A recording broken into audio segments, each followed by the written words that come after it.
विनंती करू गणपती विद्या दया सागरा अज्ञानत्व हरुणी बुद्धिमती दे आराध्य मोरेश्वरा चिंता क्लेश दुःख दारिद्र्य देशांतरा पाठवी एरंभा गणनायका गजमुखा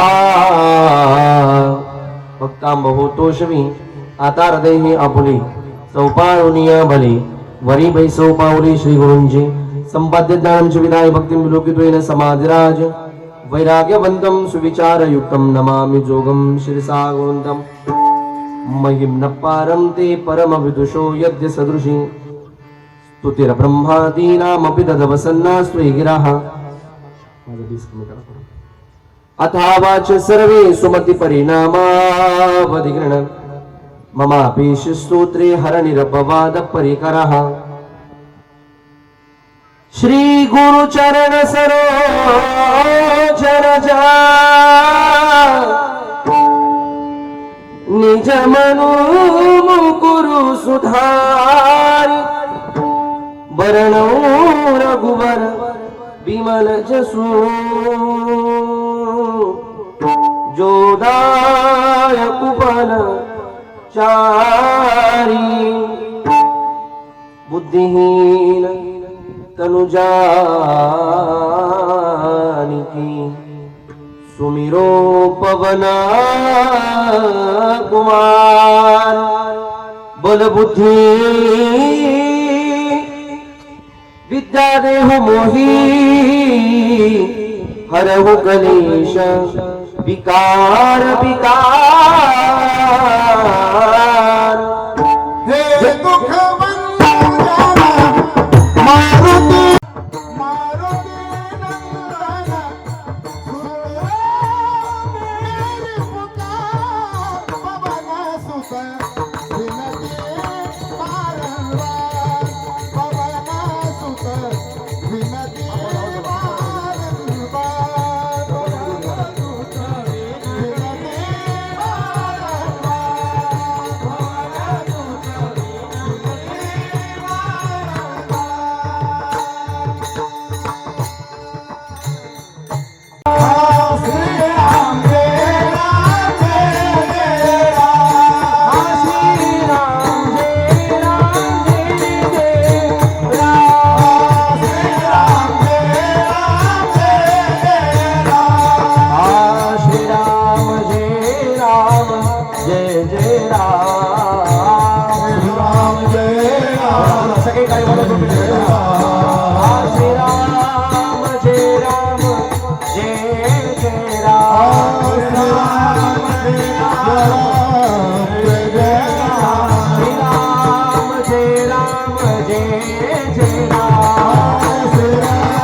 या वारकरी संतांच्या काशाय वस्त्रम करदंडधारिणं कमंडलुं पद्मकरेण शंखं चक्रं गदाभूषित भूषणाढ्यं श्रीपादराजं शरणं प्रपद्ये धर्मरक्षावया अवतार घेसी आपुल्या पाळीसी भक्तजना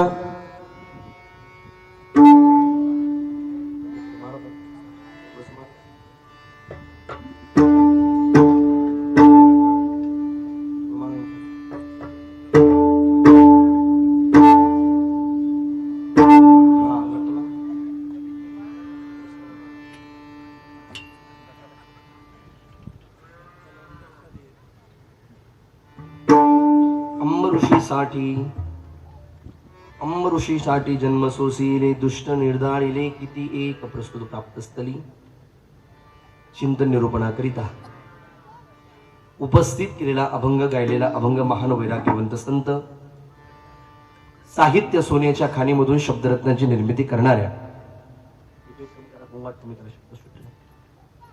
साहित्य सोन्याच्या खाणीमधून शब्दरत्नांची निर्मिती करणाऱ्या महाराष्ट्र सारस्वताच्या मंडलावरती आपल्या तत्वज्ञानाचा ध्वज कलश ज्या महापुरुषाने चढवला विवेकशील वृत्ती वैराग्य संपन्न जीवन आणि भक्तीचा परमोच्च बिंदू अर्थात देव मान्य संत संत मान्य संत आणि जगत मान्य संत जगद्गुरु श्री तुकाराम महाराजांचा अत्यंत महत्वाचा या विश्वामध्ये परमात्मा अवतरित होतो. परमात्म्याला इथे यावं लागतं. परमात्म्याला येण्याचं काय नेमकं प्रयोजन आहे, काय नेमकं कारण आहे याची मीमांसा जगद्गुरु तुकोबराय या अभंगामध्ये गातायत.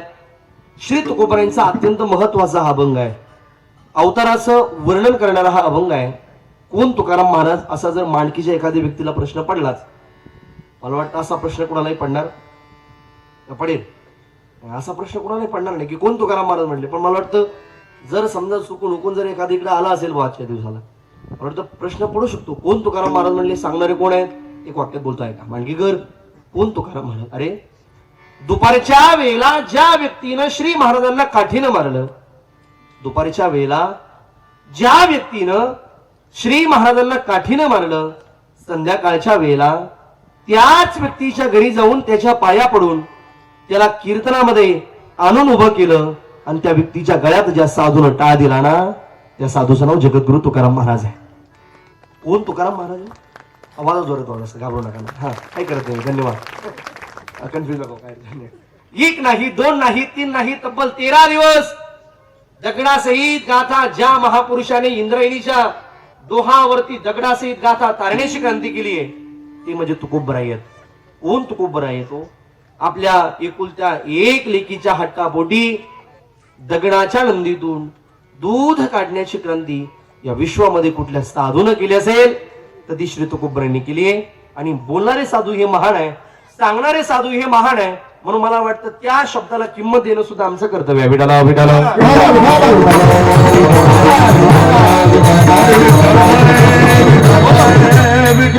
सेवा आहे. सगळ्यांना कल्पना आहे, सगळ्यांना कल्पना आहे, सगळ्यांना श्रुत, सगळ्यांना ज्ञात आहे. पण तरीही सांगणं इफेक्ट एक पण ठेवण्याचा पिंगला पाहिजे, हळूहळू गेला पाहिजे. इफेक्ट चेंज करा, कॉलचा नका. किम निमित्तानं सेवा हे सगळ्यांना कल्पना आहे, सगळ्यांना त्याची भूमिका, सगळ्यांना त्याची जाणीव आहे. खरं म्हणजे गेली 5 वर्षापासून आपल्या एका वडिलांचा आशीर्वाद घेऊन एका आपल्या वाढ वडिलांनी आमच्याकरता फार सायास केले, फार कष्ट केले. एक कृतज्ञतेची भावना अंतःकरणात ठेवून त्यांच्या स्मरणार्थ प्रभुरामांचा जन्मोत्सवाचा सोहळा अत्यंत ताकदीने हा परिवार खरं म्हणजे मांडकीमध्ये 5 वर्षापासून आयोजित करतो.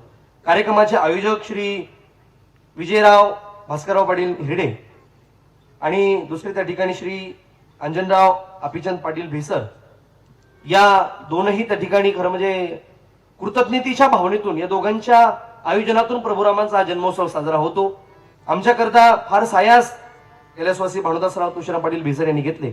मग त्यांचं स्मरण आम्हाला वर्षाला व्हावं म्हणून प्रभुरामांचा जन्मोत्सव सोहळा आम्ही तर करतोयच, पण त्यांचं स्मरण आम्हाला त्या दिवशी होईल. प्रभुरामांचा जन्मोत्सव सोहळा आपण 5 वर्षापासून इथे अत्यंत ताकदीचा त्या ठिकाणी करताय. आज आपल्या सर्वांचं दर्शन, मांडकीकरांचं दर्शन मला त्या ठिकाणी माझ्या आयुष्यात घडतंय. आपल्या सर्वांना मनापासून धन्यवाद देतो. गणेशरावांचा फार आग्रह होता, महाराज तुम्ही आले पाहिजे, सेवा झाली पाहिजे. आम्ही 5 वर्षापासून रामनवमीचा उत्सव साजरा करतोय.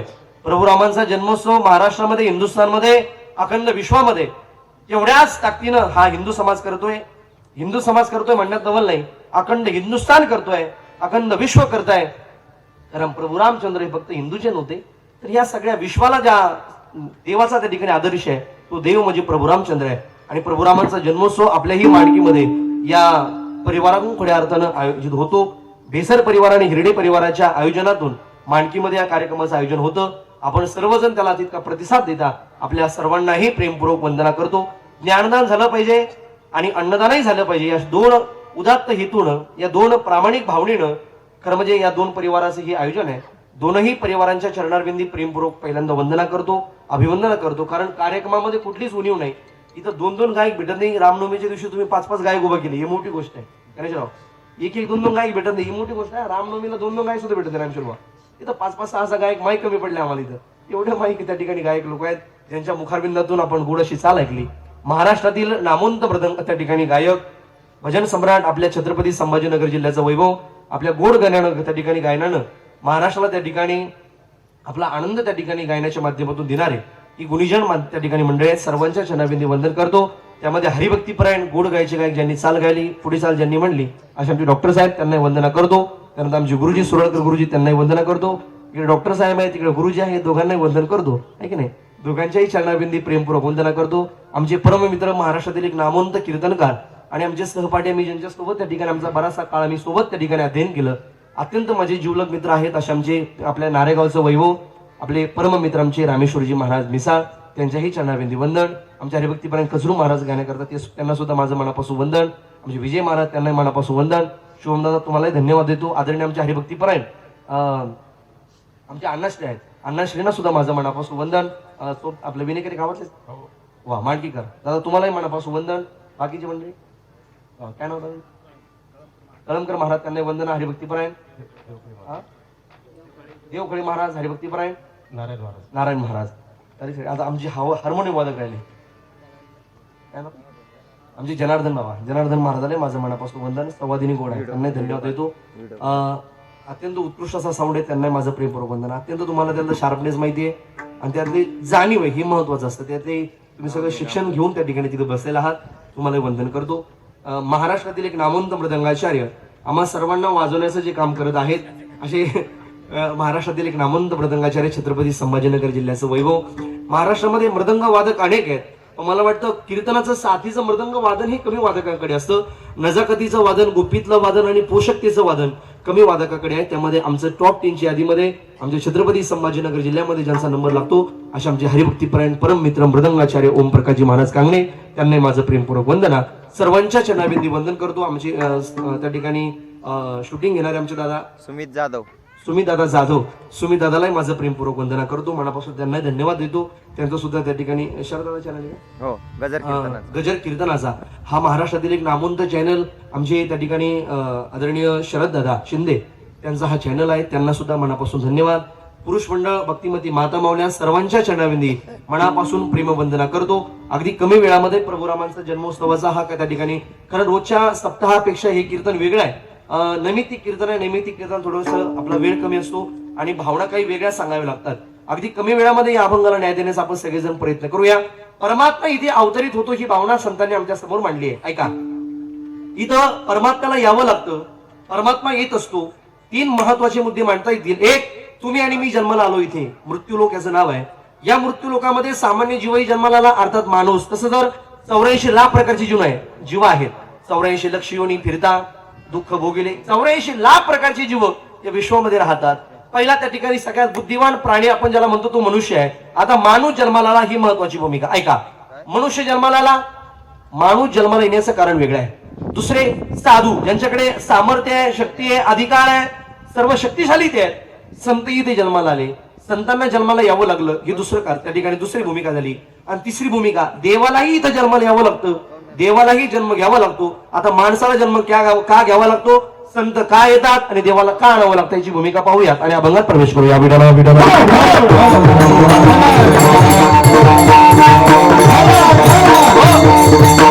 सामान्य तुम्ही आणि मी आलोय जन्माला. आम्ही जन्माला येण्याच्या पाठीमागे काही रिझन आहे, काही कारण आहे. आम्हाला अनेक प्रकारच्या एक योनी कोटी कोटी फेरा आणि मग लागे वारा मनुष्य देहा.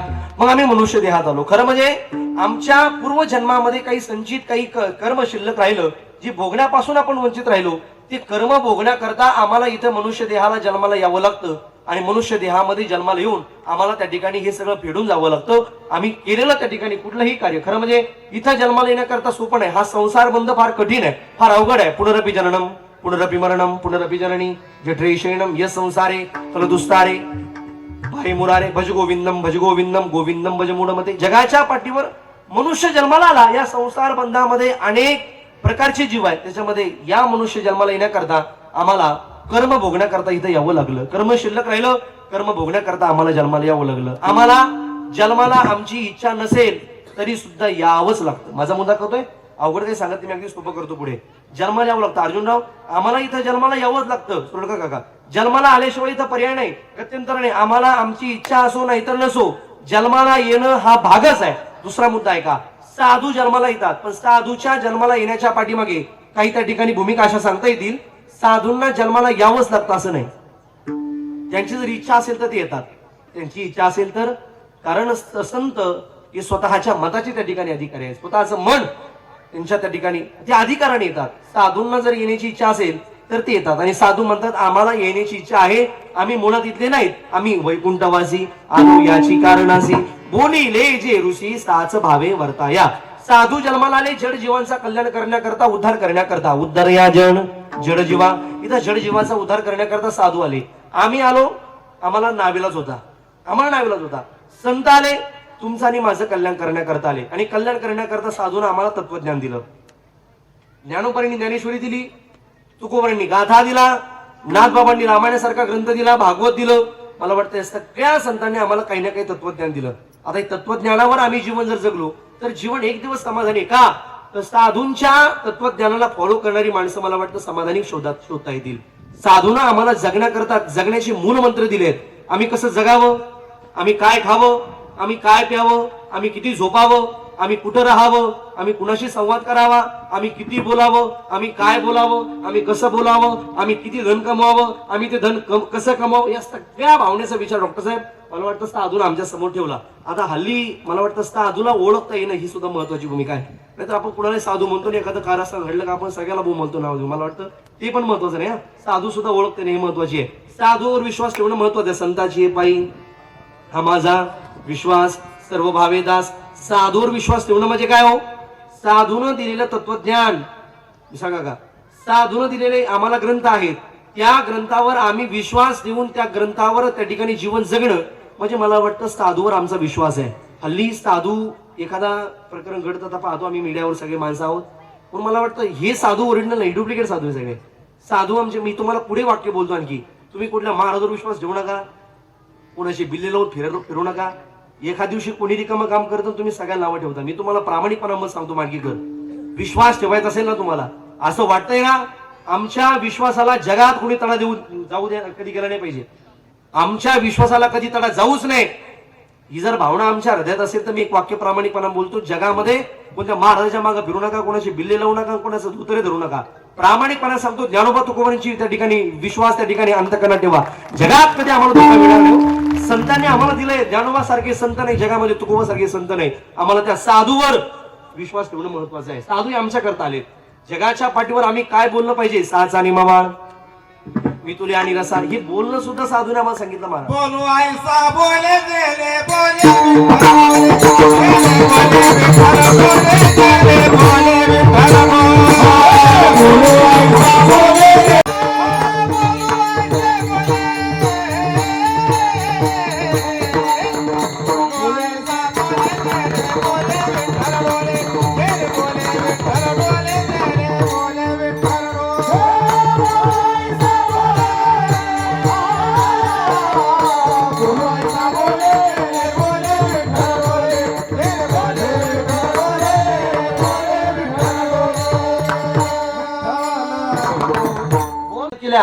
आम्ही कसं बोललं पाहिजे, मला वाटतं बोलणं सुद्धा साधूने शिकवा आम्हाला. साचानी मवाळ मी तुले, आम्ही चांगलं बोलावं, गोड बोल. आता इथे सगळे बरीच माणसं आहेत, माझ्यावर प्रेम करणारे पण बरेच लोक आहेत. माझे जवळजवळ बरेच पेरे माझे पडे आप्पा सुद्धा आले आमच्या. ही सगळे मंडळी आहेत, आमच्या अर्जुनराव आहे, तिकडे सुरळ काका, काही सगळे मंडळी माझे फार कनेक्टिव्हिटी मध्ये. मी सकाळ आहेत, तुमच्या रामेश्वर माझे वडीलच आहे. आणखीनं बसलेल्यापैकी आता मनोज भाऊ आमच्या कॉन्टॅक्टमध्ये, आमचे सायनाथराव होते. आम्ही तर कीर्तन आलतो ना अगोदर माझे 4 वर्ष अगोदर. सायनाथ अण्णा सुद्धा आहेत पाठीमागं. मला सगळेच मंडळी प्रेमाचे. माझा तुम्हाला सगळ्यांना एक प्रश्न आहे, सामान्य प्रश्न आहे. आम्हाला संतांना कसं बोलावं हे शिकवलं. आम्हाला चांगलं बोललं पाहिजे, चांगलं बोलता आलं पाहिजे, साधून आम्हाला ही भूमिका दिली. माझा तुम्हाला सामान्य प्रश्न आहे, साधून आम्हाला चांगलं बोलावं ही शिकून सुद्धा समाज चांगलं बोलायला तयार बरं. तुम्हाला माझा पुढचा प्रश्न येत आहे, चांगलं बोलण्याकरता किती खर्च येतो? समजा समोरच्या एखाद्या माणसाला चांगलं बोलण्याकरता किती खर्च येतो? गुरुजी कसं काय माझं बोलणं कळत आहे तुम्हाला? जड चाललंय काय जास्त अवघड सांगू नका. मी आणखी सोपं करतो, काळजी करू नका. तुम्ही सोपं कीर्तन करतो मी पुढे. मग तुम्ही प्रामाणिकपणे सांगा गणेशराव, एखाद्या समोरच्या माणसाला आम्हाला गोड बोलण्याकरता किती खर्च येतो? काही खर्च आहे का? असं काही एखाद्याला गोड बोललं गेलं कानातलं ग्राम भर गेलं तुमच्या, असं काही आहे का? नाही असेल तर मग नका बोलू बाबा गोड. मला वाटतं गोड बोलण्याकरता खर्च काही नाहीच आहे, पण लोक गोड बोलायला तयार. आमचे जुने कीर्तनकार सांगायचे, डॉक्टर पेशंटला चेक करत होते आणि पेशंटला ओमप्रकाश महाराज चेक करता करता पेशंट डॉक्टर म्हणे, अरे काय होत असो तू, काय झाला असो तू, काय तब्येत होती तुझी, काय झाला असो तू, थोडस तब्येतीकडे लक्ष दे, तब्येतीकडे ध्यान दे, थोडं 2 पैसे खाण्यावरती खर्च कर. 2 पैसे खाण्यावरती खर्च करशील तर तब्येत चांगली राहील. 2 पैसे तब्येती करता खर्च करीत जा. पेशंटची बायको दरवाजात बाहेर उभी होती, ती धावतच आली, डॉक्टर साहेब यांना सांगून थकले म्हणे मी, 2 पैसे खाण्यावरती खर्च करीत जा, नाहीतर मग डॉक्टरच्या मर्डर आणून पैसे घालायला लागते म्हणे. डॉक्टरलाच आता ते पेशंट नीट पाहिजे का काय, मला बोलायला काही लागतच नाही. आम्हाला चांगले शब्द चांगले वापरायला काही लागत नाही, खर्च काहीच नाही, पण माणसं गोड बोलायला तयार नाही. मला वाटतं जगाच्या पाठीवर साधून आम्हाला चांगलं बोललं पाहिजे हे सुद्धा शिकवावं. साधून काय शिकवलं नाही आम्हाला जगाच्या पाठीवर. आम्ही संतांना आज आदर्श का म्हणतो माहितीये का आणखी कर, याचं कारण आहे साधूही आमच्यापेक्षा काहीतरी वेगळे आहेत. त्यांची विचाराची प्रगल्भता भिन्न आहे, वेगळं आहे, मोठेपणा त्यांच्याकडे. साधू काही नम्रता आहे. आज माणूस मोठा होण्याकरता प्रयत्नशील आहे. मला मोठं कसं म्हणतील, मी मोठा कसा, याच्याकरता प्रत्येक जण प्रयत्न करतोय. पण साधून सांगितलं, बाबा लहानपण देगा देवा मुंगी साखर, ही वेगळं पण आहे. मला वाटतं 30 माणसं मोठी असतात त्यांनाच मान सन्मान मिळतो, जी माणसं मान सन्मानाच्या मागे कधी पळत नाही. साधूला वेळ लागला नाही लहानपण देगा देवा म्हणाला. मला आपल्याकडे जुनी म्हण होती यांना, कोणती माहितीये, माणसानं मुंगी होऊन साखर खाल्लेली बरी, हाती होऊन लाकडं फोडण्यापेक्षा. असं होतं का आणखी कसं काय असं होतं का? म्हणजे मोठं होऊन दुःख भोगण्यापेक्षा लहान होऊन माणसानं आपण साखर खावी. म्हणजे वेड होऊन पेढा खा असं म्हणायचे की नाही तुला लोक, म्हणायचे की नाही जुनं, वेड होऊन पेढा खा. ती माणसं राहतात व समाधानी. साधूला काय वेळ लागला का महाराज उगाच ते म्हणायला. आणि ज्याला मोठं व्हायचं ना त्याला दुःख आहे महाराज, पदोपदी दुःख. आमचे जुने कीर्तनकार सांगायचे, वेड्याचं सोंग घ्या आणि धकून घ्या, काम जमते. आमचे गुलेबाबांचा दृष्टांत ते म्हणायचे, बाबा काय रावणाकडे काही लोक गेले म्हणे एकदा रावण महाराजाकडे, तर रावणाचा विषय येणारच मध्ये. रावणाकडे काही लोक गेले म्हणे रावण महाराजाकडे, महाराज की जय हो, हे बस रे दासनावरती, क्या संदेशाला आहे हो रामेश्वर बाबा, काय क्या संदेशाला आहे हो महाराज. ते महाराज क्या हुआ, आपको पता है क्या हुआ, आप सब दुनिया को बता रहे हैं राम मेरा दुश्मन है, राम मेरा शत्रु है. हाँ लेकिन आपका सगा भाई कौन, विभीषण, हाँ विभीषण, लेकिन आपका सगा भाई विभीषण खुलेआम राम का भजन कर रहा है. म्हणजे ते म्हणे तुम्ही सगळ्या दुनिया सांगू राहिले राम माझा शत्रू आहे, राम माझा दुश्मन आहे, पण तुमचा सख्खा भाऊ विभीषण रामाचं भजन करायला म्हणले. तुम्हाला माहिती नाही तो पार्टी म्हणजे तुमच्या म्हणे फक्त, पण प्रचार तू दुसऱ्याच करायला हातून, मतदाने दुसराच मारणार तू, हातून कार्यक्रम चाललाय म्हटले. माहिती नाही तुम्हाला, आपको पता है महाराज आपका सगा भाई खुलेआम राम का भजन करा. त्याला तापले रावण महाराज, तलवारच काढली महाराज असल्यावर, हे उठलं. मंदोदरी होती जवळ, त्याला वाटलं दोघा भावात नेमकं होतं काय, ती पण निघाली माग. ही गेले विभीषणाच्या वाड्याच्या बाहेर. जास्त मोठं झालं ना, आणि झालं तसं पाहिजे ना तसं ते प्रसंगानुसार बोल. आमचे जुने कीर्तनकार म्हणायचे, बाबा कीर्तनामध्ये बोलत असताना सगळं वक्त्याकडे वीर, शांतरस, हास्यरस हे सगळे पाहिजे. म्हणजे त्या प्रसंगाला तसं बोलता आलं पाहिजे. म्हणजे आता ही भावना काय येतं, रावण क्रोध येते ना, मग तसं निघलं पाहिजे. नाहीतर मग आमचे प्रसंग जर तसा नसेल किंवा तसा असेल आणि जर आपलं बोलणं जर वेगळं असेल तर ते जमत नाही. छत्रपती शिवाजीराजांनी तानाजी मालुसरेला पाठवलं म्हणले, कुठं, कोंडाला लढण्याकरता. आणि कोंडाला लढण्याकरता गेले म्हणजे रात्रीच्या वेळेस 500 मावळे घेऊन. आणि त्यांनी यशवंती होती जवळ हातामध्ये, कोणाच्या तानाजी मालुसरेच्या. आता तानाजी मालुसरे यशवंतीकडे पाहून कशा आवाजात बोलले असेल त्याचं तुम्हाला तुम्ही ऐकला असेल सिरियल मध्ये. ते आवेशात बोलले, मोठ्याने बोलले ना, हे यशवंती या भावने, म्हणजे त्याच्यामध्ये दम लागला ना काय, असं वीरस आला वा की तानाजी मालुसरे खरंच असं म्हणले असेल वा यशवंतीला, हे यशवंती. आता या भावनेतून आपल्याला तानाजी मालुसरे डोळ्यासमोर आले. नाहीतर मग तानाजी मालुसरेने यशवंती हातामध्ये घेतली आणि तानाजी मालुसरे यशवंतीकडे पण म्हणतात, हे यशवंती आता तुला मी वरती फेकतोय असं जमल कधी. आणि याच्यामध्ये प्रसंगाला तर झालं पाहिजे ना. हा माझा मुद्दा तुम्हाला कळला आहे का? ते रावण महाराज तापलेले होते, भले कोण राव लय तापलेले होते. तापले असताना ते गेले आणि त्यांनी भल्या क्रोधित मध्ये रागाच्या हे बिभीषण घरात होते. आणि त्या बिभीषणाच्या वाड्याच्या बाहेर आई वाड्याच्या बाहेर फार मोठं अष्टदळ काढलं होतं. अष्टदळ माहिती तुम्हाला? अष्टदळ माहितीये का? अष्टदळ नाही माहिती? माहिती नाही? त्याला मराठीत रांगोळी म्हणतात ना. काही शब्द बदलत चालले बा. आता काय करावं, शब्द काही काही लय बदलत चालले. आता जुन्या काळात आमच्या काही म्हाताऱ्या बाया होत्या, आजीबाई आमच्या, त्या जुन्या आमच्या म्हाताऱ्या जायच्या मधोपाक खाण्यामध्ये. तुम्ही जाता मधोपाक खाण्यामध्ये? मधोपाक खाण्यात जाते तुम्ही? त्याला मराठीत किचन म्हणतात.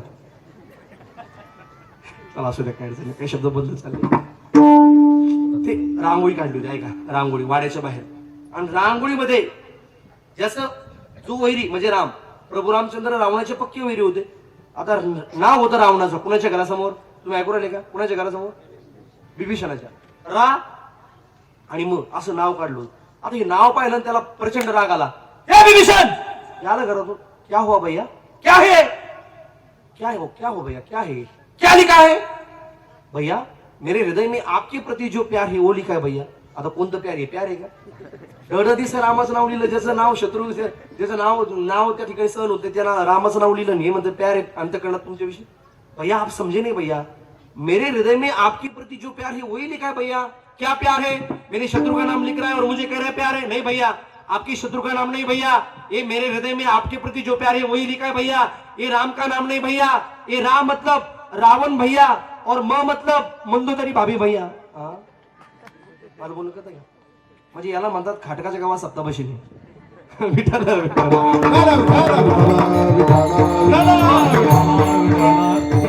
पण जमलं पाहिजे. मग असं कसं काय वेड कस काय पेढे कसं खाते? वेड होला ना. हा मला वाटतं हे आमचे संत विनाकारण म्हणले नाही. लहानपण घेता यावं. जी माणसं लहानपण घेतात त्यांना दुःख कमी आहे. ज्याचे अंगी मोठेपण तया यातना यातना कठीण कठीण कठीण कठीण. ज्याच्या अंगी मोठेपण त्या यातना कठीण. म्हणून आम्हाला लहानपण घेता यावं. लहानपण संतांकडे काय वेगळंपण आहे? साधू नम्र आहे. म्हणून आम्हाला वाटतं साधूनं सगळं दिलं. जगाच्या पाठीवर संतांना आम्हाला जेवढं दिलं तेवढं कोणी दिलंच नाही. साधू हे आले, जन्माला आले, साधू स्वइच्छेने आले. माणूस जन्माला आला, माणसं इच्छा नव्हती. साधू जन्माला आला, साधूची इच्छा असो काय नसो काय, साधू स्वइच्छेने आले. कारण स्वइच्छा प्रारब्ध संतांचा आहे. साधू हे स्वइच्छेने येतात. संत हे जडजीवांचा कल्याण करण्याकरता येतात. आणि म्हणून साधून आम्हाला जेवढं दिलं जगाच्या पाठीवर आम्हाला तेवढं कुणीच दिलं नाही. एकच प्रमाण साधूच्या बाबतीत बोलता येईल. केले उपकार सांगू काय, बापण करी ऐसी माय. जगाच्या पाठीवर आमच्या आई वडिलांनी जेवढे उपकार आमच्यावर केले नाहीत तेवढे उपकार साधून आमच्यावर केले. इथं साधू आले, साधून आमच्यावर जेवढे उपकार केले तेवढे कुणीच केले नाही, कुणी करणार सुद्धा नाही. जगामध्ये साधून आमच्यावर सगळ्यात मोठी उपकाराची भूमिका बजावली. मला वाटतं कोण कोणाला काय देते आजच्या घडीला तरी कोणी कोणाला काय द्यायला तयार नाही. कारण माणूस झाला स्वार्थी. तुम्ही 2 मिनिटं करता कल्पना करा बरं. समजा माझ्या खिशात एक 500 नोट आहे, एक 100ची आणि एक 10ची. एक 100ची, एक 500ची आणि एक 10ची. मी प्रवास करतोय, भिकारी गाडी समोर आला, गाडी थांबली, काच वाजवली, मी काच खाली घेतली. म्हणजे महाराज दिसतंय. म्हणलं महाराज आहे. तुम्हाला महाराज काहीतरी द्या भिकाऱ्याला. मग मी किती रुपये देईल? हा 10 रुपये. 10 देईल बरोबर. नाही तुम्हाला वाटतं 10 देईल, तुम्ही किती असाल? 10 द्या ना. आपण सगळे 10 देऊ. मला वाटतं कोण कोणाला काय देणार, आपण सगळे 10 नाही ना महाराज. आता भिकारी 10 रुपये घेतात. भिकारी सुद्धा स्टँडर्ड झाली. आता पुढची जाऊ द्या. मला वाटतं देणार नाही कोण देणार. मग असं होईल का कधी? भिकारी राजाकडे गेला, राजा साहेब भिकारी आला दरावर काहीतरी द्या. राजा म्हणला भिकाऱ्या भीक मागणं बंद कर, चल. हे सगळं राज्य दिसतंय का? हो आपलंच राज्य आहे. एक काम कर, आजपासून अर्धे घेऊन टाका. असं होईल कधी? भिकेसाठी मी माझ्या मनाचं बोलत आहे. भिकेसाठी कोण राज्य देतो? राज्य कोण भिकेसाठी देतो? कोण कोणाला काय द्यायला तयार आहे? परवा ही भिकारी मला भेटला म्हणजे महाराज काय तयार. मी 10 रुपये त्याला प्रामाणिकपणे देऊन टाकतो. त्याला काही मला वाटतं त्याला भिकारी बाबा मला काय तुमच्या कोण घ्यायचे देऊन टाकले मी 10 रुपये त्याला. 10 रुपये देऊन टाकले महाराज. 10 रुपये त्याला दिले भिकाऱ्याला. ती 10 मिनिटांनी परत आलो म्हणजे महाराज आणखी 10 द्या. म्हणलं अरे आता दिली ना, आता कशाला 10 रुपये दिले तुम्ही, आता दिले 10 रुपये. तो नाही ना माझी मैत्रीण आहे. आता म्हणलं तुला मैत्रीण आहे का? मला प्रश्न पडला भिकाऱ्याला मैत्रीण असते का? म्हणलं काय कामाला झाली वा? तो म्हण नाही महाराज. म्हणलं भिकाऱ्याला मैत्रीण आहे का? तो म्हण नाही, तिच्यामुळेच भिकारी झालो. अवघड काम आहे महाराज. जगाच्या पाठीवर कोणी कोणाला काय द्यायला तयार नाही. आम्ही मला वाटतं साधून आमच्या करता दिलाय सर्वस्व. अरे पुरणपोळी सामान्य पैठणचा इतिहास घ्या. सामान्य कुटुंबातलं लेकरू, ज्या लेकराला रोज पुरणपोळी खायला लागायची, पण सामान्य परिवारातली ती आई त्या लेकराला देऊ शकत नव्हती. तिला कळालं नाथबाबा म्हणले पैठणचे.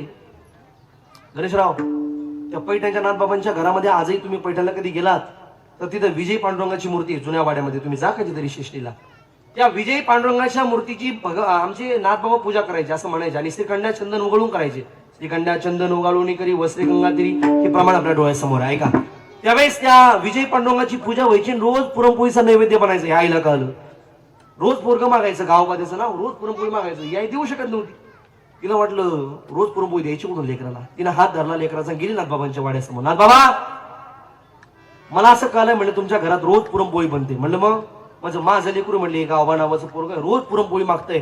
पण बाबा खरं सांगू का, माझी परिस्थिती नाही देण्याची याला. मी फार गरीब कुटुंबातली हो. लोकांच्या घरी धुणं भांडं करायचं, मग माझा प्रपंच चालवायचा, उदरनिर्वाह व्हायचा. म्हणले माझ्याकडे नाही एवढी कुवत, नाही देऊ शकत मी एवढं. माझं लेकरू तुमच्याकडे ठेवा. जगाच्या पाठीवर मला वाटतं ज्या लेकराला अ आ इ ई उ असं काही वाचता येत नाही, मांडकीकर, ते लेकरू नाथबाबांनी सांभाळलं. ज्याला फक्त सकाळी उठलं का पुरणपोळी खायचं, दुपारी झोप काढायचं, संध्याकाळी पुरणपोळी मागायचं. असं गावबा ज्यावेळेस नाथबाबा जलसमाधी घेतात त्यावेळेस गावबाला नाथबाबांनी सांगितलं, गावबा रामायण तू लिहायचं. बाबा मला वाचता येत नाही, मला लिहिता येत नाही, अजिबात नाही सांगायचं. म्हणले आसनावर बस. कृपा कटाक्षांनी हायले आणि आपुल्या पदी बाई सविले. जगाच्या पाठीवर आपल्या पदावर बसवलं आणि आपलं पद दुसऱ्यांना बहाल करणारे जगाच्या पाठीवर साधू शिव मला वाटतं कुणी नाही. बसवलं पदावर, बसलं ते. आणि कृपा झाली महाराज ग्रंथाची, आशीर्वाद झाला देवा त्या साधूचा. आणि त्या जो पुरणपोळी खाणारा मुलगा, ज्याला वाचता येत नाही, आशा गावबानं अर्ध रामायण लिहिलं. आज आम्ही नाथबाबांचं रामायण वाचतोय ना, हे गावबानं लिहिलंय अर्ध. नवल नाही याच्यात एवढ्यात, नवल नाही. पैठणला आजही तुम्ही जर कधी गेलात जलसमाधीचं दर्शन करताय. आता 8 दिवसा अगोदर षष्टीचा कार्यक्रम झाला, 15 दिवस झाले असतील. त्या नाथबाबांच्या जलसमाधीच्या जवळ तुम्ही नाथबाबांचं दर्शन घेतलं ना, संत एकनाथ बाबांचं दर्शन घेतल्यानंतर तुम्हाला गावबाचं दर्शन घ्यावं लागतं. मग तिथं आमदार असला काय, खासदार असला काय, कलेक्टर असला काय, कोणताही पदावरती माणूस असू द्या, किती मोठा महाराज असू द्या, नाथबाबाचं दर्शन झालं की आम्हाला गावबाचं दर्शन घ्यावं लागतं. कुणाचं? पुरणपोळी खाणाऱ्याचं. त्याला वाचता येत नाही त्याचं दर्शन घेतात महाराज. मला वाटतं ही कृपा कोणाची असते तर साधूची असते. जगामध्ये साधू काय देऊ शकतात तर साधू सर्वस्व देऊ शकतात. साधून काय दिलं जगाला तर सर्वस्व दिलं. आपण सारिखी करीती तत्काळ नाही काळ वेळ.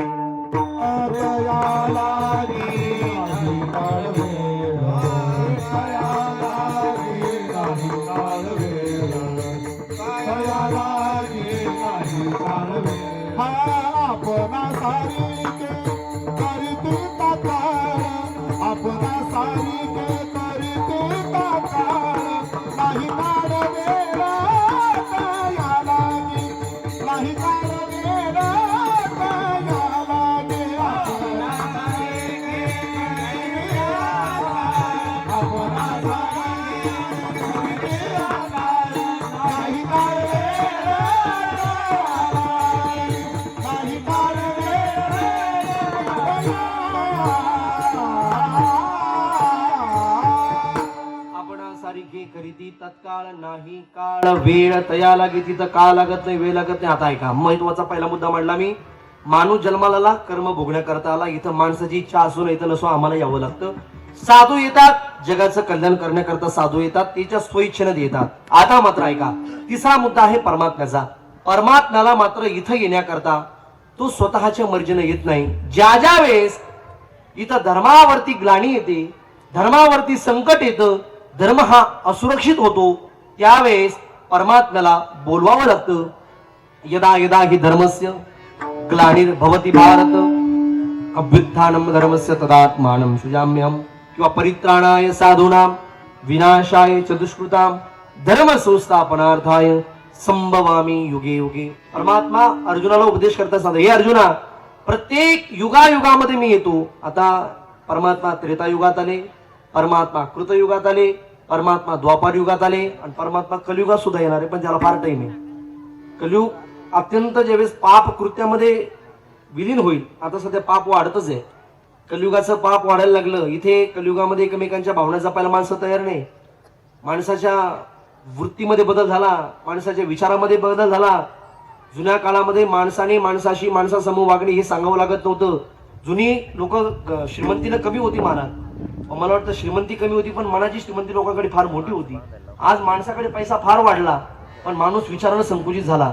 आज माणसाला एकमेकांच्या भावना जपायला वेळ नाही. पाप वाढायला लागलं, कृत्य वाढायला लागलं. कलियुगाची दादा ऐका थोरी, पुत्र तो होईल पित्याचा वैरी. या जगामध्ये लहान मुलगी नवरा मागेल, त्याच्यापेक्षा थोडीशी 1 वर्षाची मुलगी भ्रतार त्या ठिकाणी गर्भिणी, या सगळ्या भूमिका आम्हाला कलियुगामध्ये आल्या. पापकृत्य व्हायला लागलं, होतंय ना, पापाची लक्षणं दिसायला लागली आम्हाला. बघा ना तुम्ही, कलियुग चालू झालं, कलियुगामध्ये सगळ्या घटना घडायला लागल्या. जगामध्ये आम्ही ज्यांना साधू मानतो ती लोक पापकृत्यामध्ये विलीन व्हायला लागले. समाजाचा विश्वास सुटला. 3 वर्षाच्या मुलीवरती अत्याचार व्हायला लागला. मालेगाव सारख्या घटना आदरायला लागल्या. नाशिक जिल्हा सध्या रडावर आपल्या, कुठलीही घटना लिहिली नाशिकतून येऊ लागली. असं त्या काय अडचण नाही. मला वाटतं हे सगळं पापकृत्य कलियुगात चाललंय माणूस, हे सगळं होणार आहे. आणि असं तर चांगलं आमच्या साधूचं वचन, आता परवा आमचे देवगडीचे स्वामीजी म्हणे 2032 पर्यंत इतकं कलियुग भयंकर आहे. या विश्वामध्ये फक्त 30% जग हे जिवंत राहणार आहे. विश्वामध्ये 30% लोक जिवंत राहणार आहे, बाकी सगळं जग हे संपणार आहे हळूहळू. मग महामारी सारखे काही संकट येतील, सगळ्या घटना होणार आहे. आपल्याला पाहता दिसत आहेत. आता सध्या आता कोरोनाच होऊन गेला. आता मागे अहमदाबादला विमान क्रॅश झालं. या सगळ्या घटना ज्या डोळ्यासमोर आपण पाहतोय, ज्या घटनेचा कधी कल्पना केली अशा घटना जगात घडायला लागल्या आणि होणार आहे. 2032 पर्यंत माणसानं फार सावधगिरी राहिलं पाहिजे. जी माणसं नीतिमत्तेने जगतील, जी माणसं प्रामाणिक जगतील, जी माणसं देवधर्म करणार असतील, जी माणसं सदाचरणाने जगतील, मला वाटतं त्यांचीच कुठेतरी वाचण्याची चान्स आहे. नाही तर जी माणसं पापकृत्यामध्ये भागीदार होणार आहे, जी माणसं पापकृत्यामध्ये पुढे, त्यांनी जीवन जगायची अभिलाषाच करायची नाही 33 नंतर. कारण हे सगळं चाललेलं आहे. 2032 पर्यंत फार मी तुम्हाला घाबरून देतो अशा वागणे. म्हणजे आमच्या स्वामीजींचं वचन होतं, मी तुम्हाला सांगतो पाहिजे कलियुगामध्ये आम्हाला काही घाबरून द्यायचं काम नाही आमचं. तुम्हाला उलट आम्ही सावध केलं पाहिजे. पण सांगतोय मी, पापकृत्यामध्ये आम्ही त्या ठिकाणी हा समाज विलीन झाला. आम्हाला कुठेतरी सदाचरणानं वागावं लागेल, आम्हाला बदल करावा लागेल, प्रवृत्तीमध्ये बदल झाला पाहिजे. या सगळ्या भूमिकेचा आशय ऐका. साधून आमच्या करता जीवन घेतलं आणि ज्या ज्या वेळेस या धर्मावरती ग्लानी येते, धर्म हा असुरक्षित होतो, त्यावेळेस मात्र परमात्म्याला प्रत्येक युगामध्ये जन्म घ्यावा लागतो. धर्मामध्ये त्या ठिकाणी धर्माचं रक्षण करण्याकरता, भक्ताला त्या ठिकाणी राखण्याकरता आणि दुष्टाचा संहार करण्याकरता केव्हाही परमात्मा आले. तुकोबरांनी अभंगाच्या पहिल्या चरणात म्हटलं,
पाळीसी आपुल्या पाळीसी भक्तजना जगाच्या पाठीवर परमात्म्याला यावं लागतं. परमात्मा इथं धर्माचं रक्षण करण्याकरता येतात.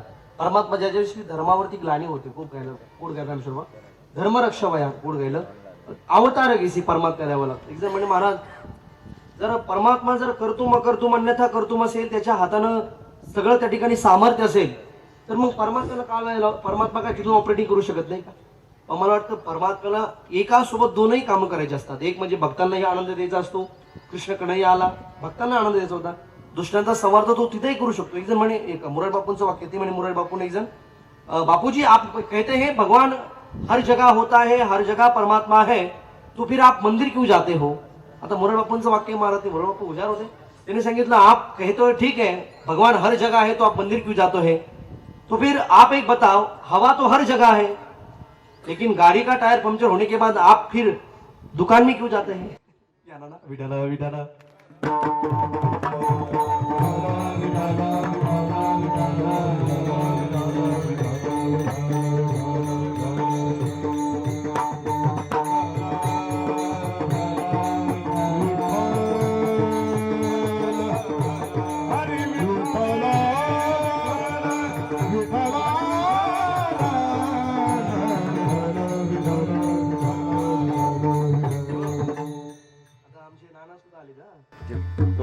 झाला आमच्या सध्या आता पंचायत समिती सध्या सभापती झाली नाना आमचे सभापती ना नानांना जे पद मिळालं वा म्हणजे फार त्यासाठी रेस होते नाना पण नानांचं कार्य नानांचं कर्तृत्व आणि नानांचा स्वभाव सगळ्या गोष्टी मला वाटतं मॅटर करतात तिथे पक्षाला नानांचं काम चांगलं ठाऊक मला वाटतं नानांना सुद्धा वंदन करतो. आमचे सुंदर महाराज सुद्धा आले त्यांची तब्येत प्रकृती बरी नाही ना काहीतरी ऑपरेशन झालं तरी सुद्धा आले सुंदर महाराजाला वंदन करतो.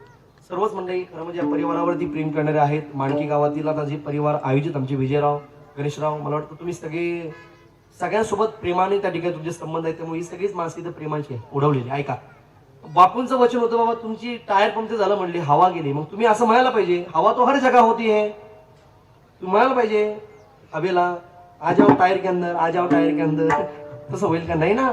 हवा गेल्यानंतर टायरला जसं भरण्याकरता विशिष्ट जागेवर जावं लागतं म्हणले तसं आमची श्रद्धा आमची आस्था मंदिरामध्ये म्हणून मंदिरात जातो.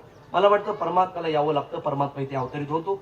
मग महाराज परमात्मा जर इथं सगळा कर्तुम अन्यथा कर्तुम आहे तर परमात्मा वनवासाला का गेला शंका येईल ना तुमच्या मनात. मग प्रभू राम जर सामर्थ्यशाली कर्तृत्ववान आहे परमात्मा सगळं करू शकतो तर परमात्मा वनवासाला का गेले काय गरज आहे वनवासाला जायची. ऐका त्याच्या पाठीमागे रामायण ग्रंथानं आम्हाला काही भूमिका दिल्या. राम ग्रंथेवरती अनेक टीका झाल्या. टीकाकारांनी प्रभुरामांना वनवासाला जाण्याचं कारण फक्त त्या ठिकाणी कर्माने सांगितलं होतं त्याच्या मागे आणखी काही कारण होती. ऐका महत्वाचं तुम्हाला प्रसंग थोडासा वेगळा ऐकायला मिळेल नाविन्यपूर्ण काहीतरी. प्रभू रामचंद्र वनवासाला का गेले 2 मिनिटाकरता घेतो. प्रभू रामचंद्राच्या जन्माच्या अगोदरपासून हे सगळं घडलंय. प्रभू रामांच्या वडिलाचं नाव काय काय नाव दशरथ राजे. ऐका दशरथ राजे कुवारे होते. कसे होते कुवारे होते. त्यांचं लग्न झालेलं नव्हतं आणि दशरथ राजे त्यांच्या मित्र म्हणजे इंद्रदेव त्यांचे मित्र इंद्रदेव. तुम्ही ऐकावर का सगळे लक्ष घालता. दशरथ राजे त्यांच्या मित्राला म्हणजे इंद्रदेवाला भेटण्याकरता स्वर्गात गेले. कुठे गेले स्वर्गामध्ये. आता स्वर्गामध्ये सगळे देव होते चंद्र इंद्र महेंद्र फक्त नरेंद्र आणि देवेंद्र त्यांनी खाली ठेवले होते. त्यांना म्हटलं हे जर खाली ती वरती वरती पण अतिक्रमण करते सांगतो भरोसा ऐका असू द्या. सगळे देवता होते इंद्र चंद्र गजेंद्र सगळेच होते महेंद्र. आता ऐका हे दशरथ राजे वरती गेले स्वर्गामध्ये इंद्राला भेटण्याकरता आणि भेटीगाठी चालू असताना त्या दिवशी दशरथ राजाला एक प्रकार पाहायला मिळाला. ऐका कोणता प्रकार होता. त्या दिवशी स्वर्गामध्ये शनिदेवाच्या डोळ्यावरती पट्टी होती. पट्टी लावली होती पट्टी बांधलेली होती. इंद्राला विचारलं अरे म्हणले आज शनिदेवाच्या डोळ्यावरती पट्टी का बांधलेली आहे.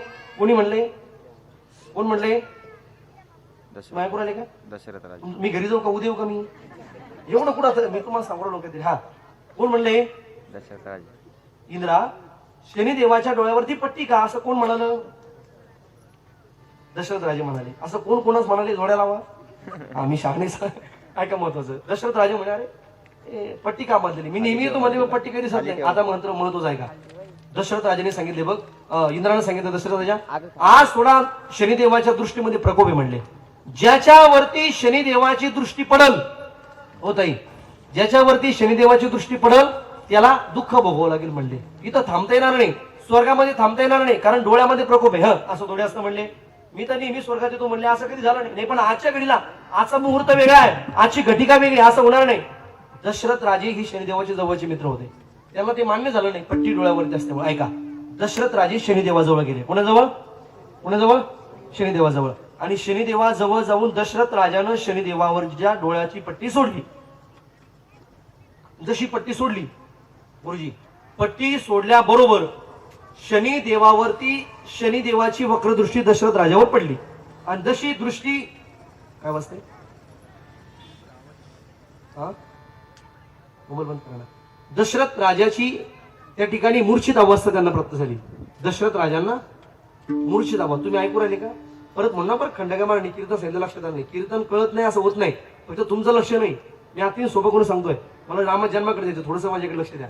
आणि तर मग उद्या सकाळी चर्चा कराल, काय बी म्हणले की महाराजचं कीर्तनच का, म्हणजे रात्री संध्याकाळी चर्चा करणार जेवताना, महाराजचं कीर्तन कळत नाही म्हणले, कीर्तन केलं, असं होतं कधी कधी. आमच्या गावात एखादा लक्ष नसेल तर काही ऐकतं म्हणून. आमच्याकडे नाना एक म्हातारी आहे, त्या म्हातारीला नातू म्हणलं म्हणे, आजी आपल्या गावात त्या पाटलाची बायको कोमात गेली. आता कोमात म्हणजे कुठे गेली? ऍडमिट झाली हॉस्पिटलमध्ये. आई आपल्या गावातली ती पाटलाची बायको कोमात गेली. म्हातारी कशी म्हणते, भाऊ त्यांचं काय पाहिजे, तिला श्रीमंत लोक कुठं जाते, ती काय कुठं जायची जागा आहे का म्हातारी? अवघड काम आहे काय? ऐकल्यानंतर काही होतं. तू माझ्याकडे लक्ष, माझ्याकडे मुद्दा लक्ष आहे का थोडस. की शनिदेवाच्या डोळ्यावरची पट्टी दशरथ राजाने सोडली. आणि जशी वक्रदृष्टी शनिदेवाची दशरथ राजावर पडली, पडल्याबरोबर दशरथ राजे मूर्छित पडले. ऐका, नुसतं मूर्छित नाही पडले, तर स्वर्गातून खाली पतन व्हायला लागले. आता खाली पतन व्हायला लागले म्हणजे काय? खाली पडणार आहे. खाली पडले म्हणजे दगड आहे, डोंगर आहे, नाले काय असेल, खाली पडले म्हणजे मरण सुद्धा येऊ शकतं. मरण येऊ शकतं. ऐका, खाली पडत असताना आकाश मार्गामध्ये एक जटायू नावाचा पक्षी फिरत होता. कोणता? कोणता? जटायू नावाचा पक्षी. आता या जटायू नावाच्या पक्षानं पाहिलं, कोणी तर राजकुमार दिसतो म्हणले, हा जर खाली पडला तर मरेल. मग आपल्याकडे काय, आपण आकाशामध्ये आहोत ना, मग याला वाचवलं पाहिजे. त्याच्या मनामध्ये परोपकार जागा झाला. या जटायू नावाच्या पक्षानं 2 पंख स्थिर केले आणि आपल्या 2 स्थिर पंखावरती त्यानं दशरथ राजाला अल्ला झेललं. कुणाला? कुणी?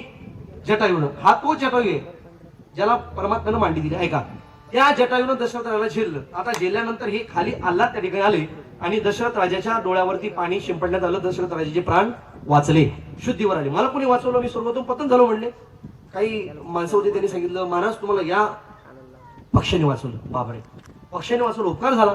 दशरथ राजाने पक्षाला हात जोडले. ऐका बरं, जुनी लोक उपकार ठेवत नसायची, उपकार विसरत नव्हती ती, उपकार फेडायची ती, कृतज्ञ होती ती लोक, कृतज्ञ नव्हती. हात जोडले दशरथ राजाने. जटायू, माझे तू प्राण वाचवलेस, माझ्यावर फार मोठा उपकार झाला. मी राजकुमार आहे, अयोध्या नावाची नगरी, तिचा मी राजा आहे. एक काम कर, मला काहीतरी मागून घे, मी तुला काहीतरी देतो आणि तुला काहीतरी मी दिलं म्हणजे माझा उपकार फिटेल, तुझा उपकार मी जो माझ्यावर तू केला तो फिटेल, काहीतरी मागून घे. जटायूने त्या ठिकाणी अलगद उत्तर दिलं, राजा मी पक्षी म्हणले, मला काय लागतंय. तू ज्ञानी होता, अंतर्ज्ञानी होता, त्याला बोलता येत होतं. पक्षीच्या आवाजात तू बोलायला लागला, राजा मी सामान्य पक्षी आहे. अरे मला तू काय दिलं म्हणजे मला भजन करता येईल, मला माझा उद्धार होईल, मला मोक्ष मिळेल, असं काही तुझ्याकडे देण्याकरता नाहीये. माझा उद्धार करण्यासाठी तुझ्याकडे काय असेल तर सांग. राजा म्हणला, असं तर मी काही देऊ शकत नाही.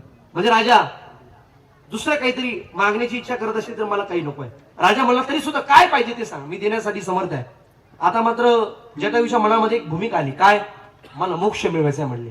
आणि मोक्ष मिळवण्याकरता एक भूमिका अशी असेल, मेल्यानंतर स्वतःच्या मुलानं जर स्वतःच्या आई बापाचा त्या ठिकाणी अंत्येष्टिक्रिया व्यवस्थित पार पाडला तर मुलाच्या हातानं बापाचा केलेला अंत्यसंस्कार हा पित्याला मोक्ष प्रदान करतो.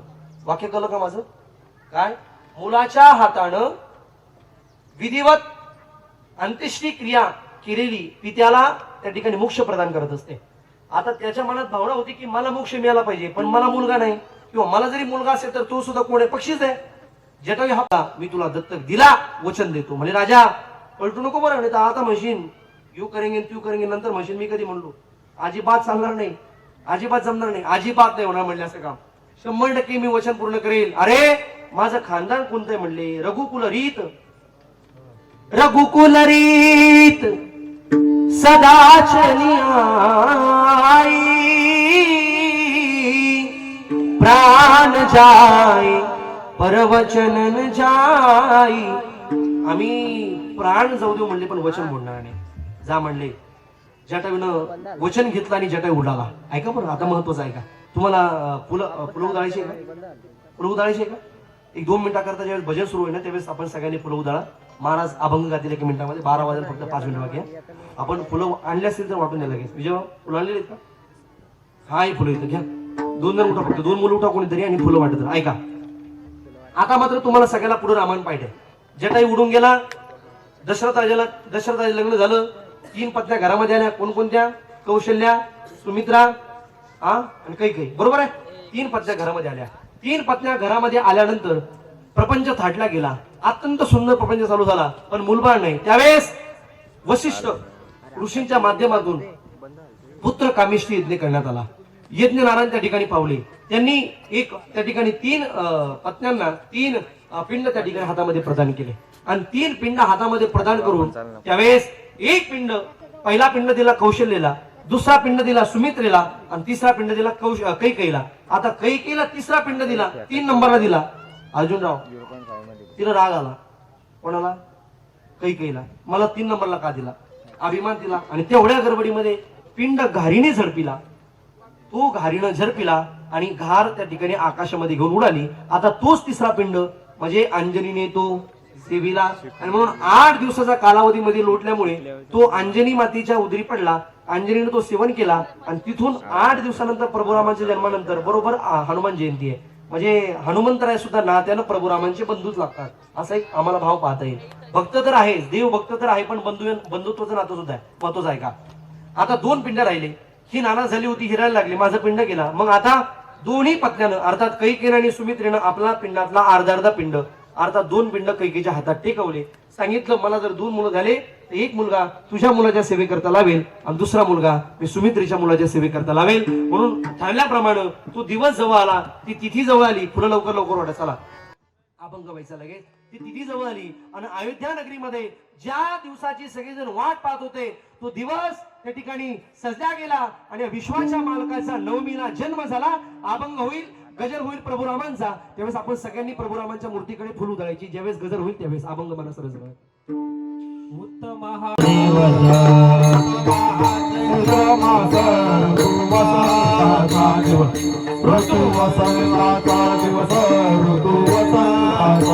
हे शुक्ल पक्षी नवमी उभे सुरवारते योमी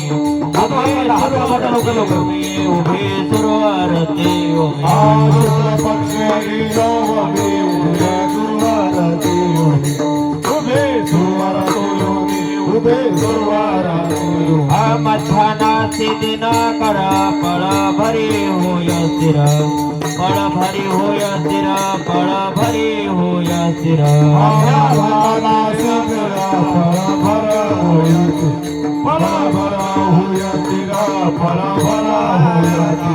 धन्यमित त्रिभुवने माझे वंशी चक्रपाणी माझे वंशी चक्रपाणी माझे वंशी चक्रपाणी त्रिभुवने माझे वंशी चक्रपाणी माझे वंशी चक्रपाणी माझे वंशी चक्रपाणी हा सुशोभित दाही दिशा आनंद नर नारी शेषा आनंद नर नारी शेषा आनंद नर नारी शेषा सुशोभित दाही दिशा आनंद नर नारी शेषा आनंद नारी शेषा आनंद नर नारी शेषा नाही कौशल्ये से भाना गर्भे आले नारायण गर्भे आले नारायण गर्भे आले नारायण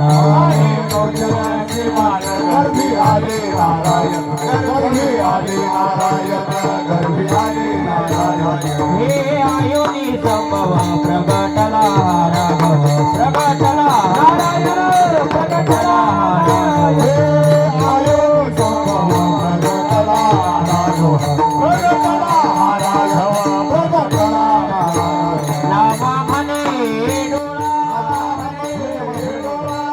नामा म्हणे डोळा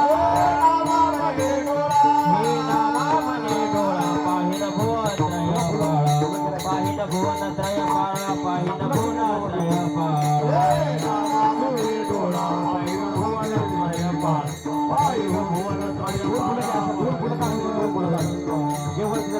प्रभु रामचंद्र भगवान की जय. ऐकले सगळ्यांनी? प्रभु रामांचा जन्म झाला. खरं म्हणजे एक वाक्य आणखीन बोलतो मांडकीकर. प्रभु रामांचा जन्म अयोध्येमध्ये तेव्हा झाला असं काही नाही. आज आम्ही भारत देशामध्ये राहतोय. 550 वर्षापासून आमच्या भारतामध्ये प्रभू रामांचं मंदिर बनत नव्हतं. 550 वर्षानंतर मला वाटतं 550 वर्षा अगोदर या देशामध्ये बाबर नावाचा दैत्य आला, अफगाणिस्तानहून आला, त्यानं प्रभू रामांचं मंदिर तोडलं. ते मंदिर बनवण्याकरता आमच्या पैकी अनेक, आमच्या आजोबा पंजोबा, आमच्या नात्यातल्या अनेकांनी रक्त सांडलं, बलिदान दिली, पण मंदिर बनलं नाही. मला वाटतं हा स्वाभिमानाचा दिवस आहे. आज 550 वर्षानंतर आमच्या अनेक जणांनी नात्यानं त्या ठिकाणी बलिदान दिलं, पण त्यांच्या डोळ्यासमोर मंदिर बनलं नाही. आम्ही सगळी भाग्यवान माणसं आहोत. 2022 मध्ये आम्ही जिवंत होतो, आज आम्ही जिवंत आहोत. आणि 2022 मध्ये आमच्या डोळ्यासमोर विश्वाच्या मालकाचं प्रभू रामांचं मंदिर बनलं. मला वाटतं देवाचा जन्म झाला असं काही नाही. 2022 सुद्धा देवाचा जन्म झाला असं आम्हाला म्हणता येईल. हा आमचा आदर्श आहे. मला वाटतं बनाएंगे मंदिर नाही, आता बन गया हे मंदिर. 2 मिनिटं करता चला. बन गया है मंदिर, बन गया है मंदिर, कसम तुम्हारी राम, प्राण से प्यारा है, प्राण से प्यारा है, अमरपुरी का राम. बन गया है मंदिर, बन गया है मंदिर, बन गया है मंदिर, बन गया है मंदिर, कसम तुम्हारी राम, प्राण से प्यारा है, प्राण से प्यारा है, अमरपुरी का राम. बन गया है मंदिर, बन गया है मंदिर. मर्यादा पुरुषोत्तम राम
हम हिंदू है बब्बर शेर बब्बर शेर बब्बर शेर हम हिंदू है बब्बर शेर बब्बर शेर बब्बर शेर हमने कर लिया कर देंगे हम सबको ढेर जहाँ राम ने जन्म लिया जय श्री राम जहाँ राम ने जन्म लिया मंदिर वही बनाया है जय जय श्री राम मेरे भारत का बच्चा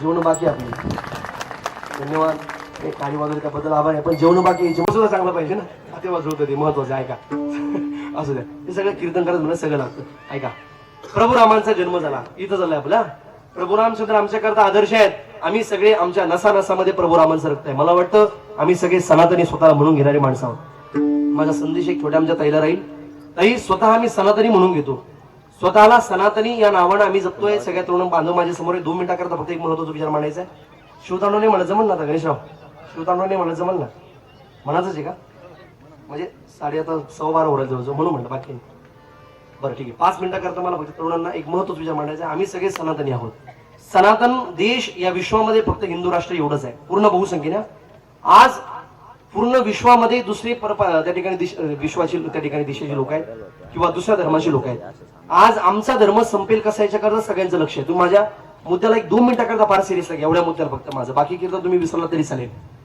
आणि आमचा सनातन धर्म संपेल कसा याच्याकरता आमच्या सनातन धर्मातल्या तरुणाईच्या मनावरती यांच्याच परंपरेविषयी घाला घालण्याचं काम काही लोकांनी केलंय तेव्हा आमचा धर्म असुरक्षित होता आजही असुरक्षित आहे फक्त स्वरूप बदललं देशावर तेव्हाही परप्रांतीयाचं आक्रमण झालं आजही आक्रमण होतं फक्त स्वरूप वेगळं आहे आमच्या तरुणाईच्या मनावर आमच्या धर्माच्या परंपरा संस्कृती सण वार याच्याबद्दल वाईट विचार पेरण्याचं काम या देशामध्ये चाललंय मकर संक्रांत आली दिवाळी आली छत्रपती शिवाजीराजांची जयंती आली की बिभत्स रूपाने आम्ही ती साजरी केली पाहिजे सण सुद्धा वेगवेगळ्या पद्धतीने आम्ही साजरा केला पाहिजे रंगपंचमी आली की आम्ही वेगळ्या पद्धतीने साजरी केली पाहिजे या सगळ्या सणावारांना आमच्याकडे विशेष महत्व राहिलं नाही फक्त साजरं करायचं म्हणून आम्ही करतोय पण किती मार्मिकतेनं करतोय किती भावनेतून करतोय किती प्रेमानं करतोय नवरात्र आली की 9 दिवस आम्ही जगदंबेचा जागर केला पाहिजे आमची ती साधना आहे 9 दिवस महिषासुरासोबत युद्ध करताना त्या देवीनं त्या ठिकाणी 9 दिवस युद्ध छेडलं म्हणून आम्ही 9 दिवस उपवास करण्याची पद्धती आम्हाला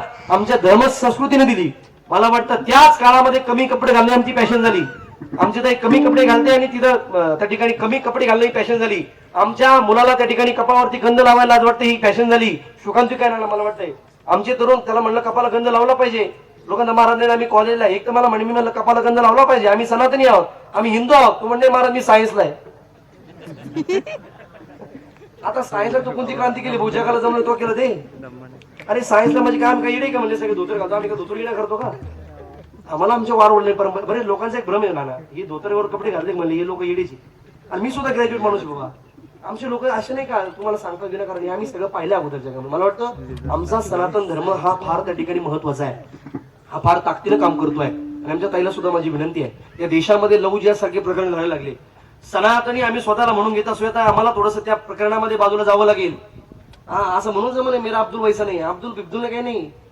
अजिबात म्हणायचं नाही मला दुसऱ्या धर्माच्या मुलाशी आमचा काही संबंध नाही काय संबंध आमच्या मुलीचा संबंध ठेवायचा मित्र काही नसतं ते मला वाटतं आमच्या धर्मातले मुलं कमी पडले का मला त्या मुलासोबत मैत्री करा आमची नाती आम्हाला जपला आज बापाला त्या ठिकाणी जगामध्ये गाव झुकत होतं बापाच्या नजरेमध्ये बापाने एक आवाज दिला की गावाला शब्द मोडता येत नव्हता एवढी ताकदच्या बापाच्या नजरेत होती मला वाटतं अशी सुद्धा गावात काही प्रकरण घडली महाराज मुलगी बापाचा नाक त्या ठिकाणी गावात खाली घालून जगात पळून गेली मला वाटतं ह्या घटना देशात घडायला लागल्या या घटना गावागावात घडायला लागल्या मागच्या 20 वर्ष मागे जा तुम्ही पोरगी घराच्या बाहेर निघत असताना तिला थरकाप सुरत होता बाप काय करेल माझा आज खुल्याम गावागावामध्ये प्रकरण होतात मला वाटतं आमची मुलगी त्या ठिकाणी असुरक्षित राहिली पुण्यासारख्या त्या ठिकाणी यंत्रणा आमच्या मुलीच्यावर त्या ठिकाणी परिणाम केला लवजियासारखे प्रकरण घडायला लागले आमच्या ताईला त्या ठिकाणी दुसऱ्या धर्माची मुलं त्या ठिकाणी त्यांच्या आणि सगळं षड्यंत्र चाललंय मोठं त्याविषयी त्या ठिकाणी प्रेम भावना व्हायला लागली. अजिबात नाही. मला वाटतं आमच्या ताईला माझा एक संदेश राहील, बापाचे नाही तुम्हाला स्वप्नपूर्ती करता आली तरी चालेल. बाप म्हणला माझं मुलगी कलेक्टर झाली पाहिजे, माझी मुलगी डॉक्टर झाली पाहिजे, माझी मुलगी इंजिनियर झाली पाहिजे, नाही झाला तरी चालेल, आणि नाही बापाचं स्वप्न पूर्ण करता आलं तरी चालेल, पण माझ्यामुळे माझ्या बापाची इज्जत गावात जाणं एवढी मात्र भावना आमच्या ताईला जपली पाहिजे. मला वाटतं ज्या दिवशी भावना जपेल त्या दिवशी सोन्यासारखे दिवस बापाच्या आयुष्यात राहतील. मला वाटतं ती भावना आम्हाला जपली पाहिजे. आम्ही सगळे सनातनी आहोत, या भावना आम्ही जपण्याचं काम करा. माझा एवढा संदेश भावासारखा घेऊन जा. आमच्या तरुणाच्या खाण्यावरती आमचा सनातन धर्म आहे. तरुणाईच्या खाण्यावरती आम्ही सनातनी स्वतःला म्हणून घेतोय. आज एकत्र राहायला शिका. जाती पाती या सगळ्या भावना बाजूला सारा. आज धर्मकार्य होतंय ना. आहिरे हिरडे परिवार करतोय, बेसर परिवार करतोय. मला वाटतं 2 परिवार करतायत, मग ते आमचं त्यांचं आमचं जमत नाही. मला वाटतं ही भावना प्रत्येकात कोणाच्या मनात सुद्धा येऊ नये. धर्मकार्य होतंय ना, मग हेच नाही, गावातला कुठला काय व्यक्ती धर्मकार्य करत असे ना, धर्मकार्य होतंय ना, त्याच्या हातात का वही असे ना, त्याचं माझं जरी जमत नसेल तरी सुद्धा धर्मकार्य होतंय ना, मी तिथं धर्मकार्यात जाणार, धर्मकार्यामध्ये बसणार आणि माझी एकजुटता धर्मकार्याविषयी मी दाखवणार. ज्या दिवशी जातीपाती राजकारण गटतट भावबंदकी भांडणं तन्न ज्या दिवशी आमचा माणूस या मंडपाच्या बाहेर सोडेल, मला वाटतं त्या दिवशी आमच्या धर्मावर सोन्यासारखे दिवस राहतील. याच्या पलीकडे नाही आम्हाला महाराज. धर्मासाठी आम्हाला एकत्र यावं लागेल, जगावं लागेल. या भावना महत्वाच्या आहेत. प्रभू रामांचा जन्म झाला, मला वाटतं हा आदर्श आहे. प्रभू रामांचा जन्म झाला. आता लोक म्हणतात तू वनवासाला गेला का? ऐका, लई लांबून त्यात मला पुढे शिवताना पण गायचं. त्यांनी सांगितलं तो वनवासाला गेला का, त्याचं कारण होतं जो मुलगा दत्तक द्यायचा होता, त्या ठिकाणी जटायू आला, मुलगा दत्तक देण्याचा विधी झाला आणि जटायूला त्या ठिकाणी दत्तक देण्यात आलं. कुणाला कुणाला तुम्ही ऐकता ना, इथे विषय चालू होता, बरोबर आहे का? प्रभू रामचंद्र जटायूला दत्तक दिले होते दशरथ राजानं. हा इतिहास आहे रामायणामध्ये, रामकथेमध्ये ही टीका आहे. कुणी सांगत नाही कथेमध्ये विशेषतः. मला वाटतं त्या जटायूनं पंखावरती प्रभू रामांना घेतलं, लहान अवस्थेमध्ये जंगलात गेला आणि आता ही बातमी कळली नारद मुनींना. नारद मुनी म्हणजे आता पहिला आपण तर पत्रकारच होते, त्यांना सगळ्या बातम्या लवकर लागायच्या. त्यांना कळलं हे राम तिथे आहे. आता राम जर तिथे राहिला तर ज्याला मारण्याकरता अवतरी झाला ते मरणार नाही, ते मरणार नाही. मग भेट घेतली जटायूची. जटायू कुणाचा मुलगा आहे म्हणले? माझा मुलगा आहे. तुझा म्हणजे माझा म्हणजे दशरथाचा आहे म्हणले, पण दत्तक मला दिलाय. म्हणजे काय करायचं मुलाचं? काही नाही, याला लहानचं मोठं करायचं, चांगलं काय वाईट काय सत्य काय असत्य काय ज्ञान काय अज्ञान काय हे सगळं पाजायचं. आणि हे सगळं पाजळून मला त्याला सांगायचं, बाबा ज्या दिवशी मी मरेल त्या दिवशी माझा अंत्येष्टी संस्काराचा क्रियाविधी तुझ्या हाताने व्यवस्थित कर, म्हणजे काय होईल तर मला मोक्ष मिळेल. म्हणली एवढंच आहे ना. जटायू तुझं कपाळ मी बघितलेलं आहे म्हणले. नारद म्हणतात ना तुला मरायला आणखी फार काळ बाकी म्हणले. बघ तुला मरायला फार काळ बाकी, हे मुलगा तुझ्याजवळ ठेवू नको.